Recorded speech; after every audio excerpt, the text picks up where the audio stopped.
আজকে কি রান্না করো তাওয়ার মাটির চুলায়? আজকে রান্না করব এই যে বড় মাছ।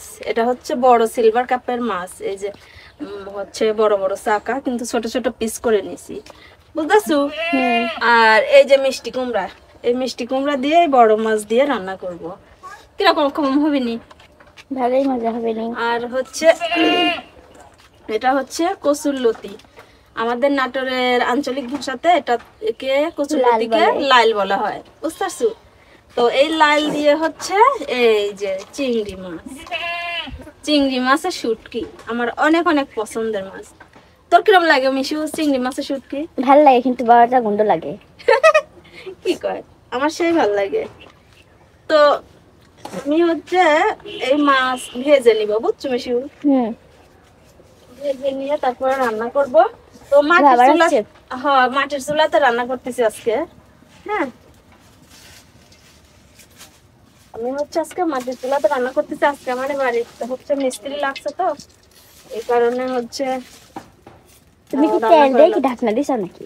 আহ তেল দিয়ে কি ঢাকনা দিছো, শব্দ হয়? তেল দিছি একটু।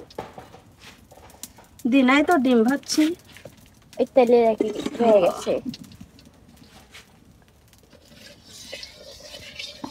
তো সবাই দেখতে থাকেন আমি কি কি রান্না করি, কিভাবে কিভাবে রান্না করি। তো এই যে কড়াইয়ের মধ্যে আমি সরিষার তেল দিয়ে নিছি। হ্যাঁ, এই যে দেখো আমাদের সরিষার তেল দিয়ে রান্না করা হয়। তো আমি এখন এই মাছগুলো এই হচ্ছে তেলের ভেতর দিয়ে ভেজে নেব। ওকে,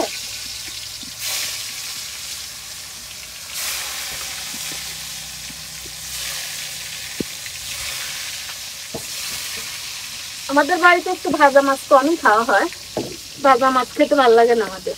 তো আজকে যেহেতু মিস্ত্রি খাবে, মিস্ত্রি খাতে দিতে হবে, তো এই জন্য আর কি মাছ ভেজে নিলাম,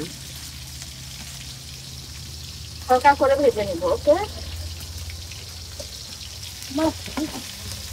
বাবা বাবা একটু রান্না দিই। ভাজ দিতু। হ্যাঁ, সরি।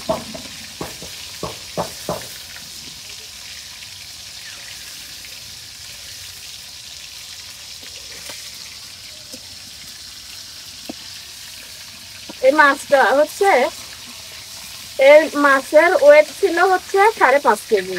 ঠিক আছে, আমি আর ভাবি মিলে হচ্ছে কাটছিলাম এই মাছটা।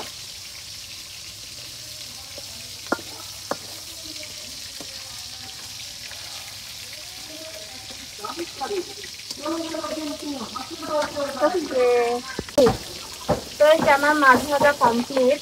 এই যে দেখুন আমি অল্প করে ভেজে নিয়েছি।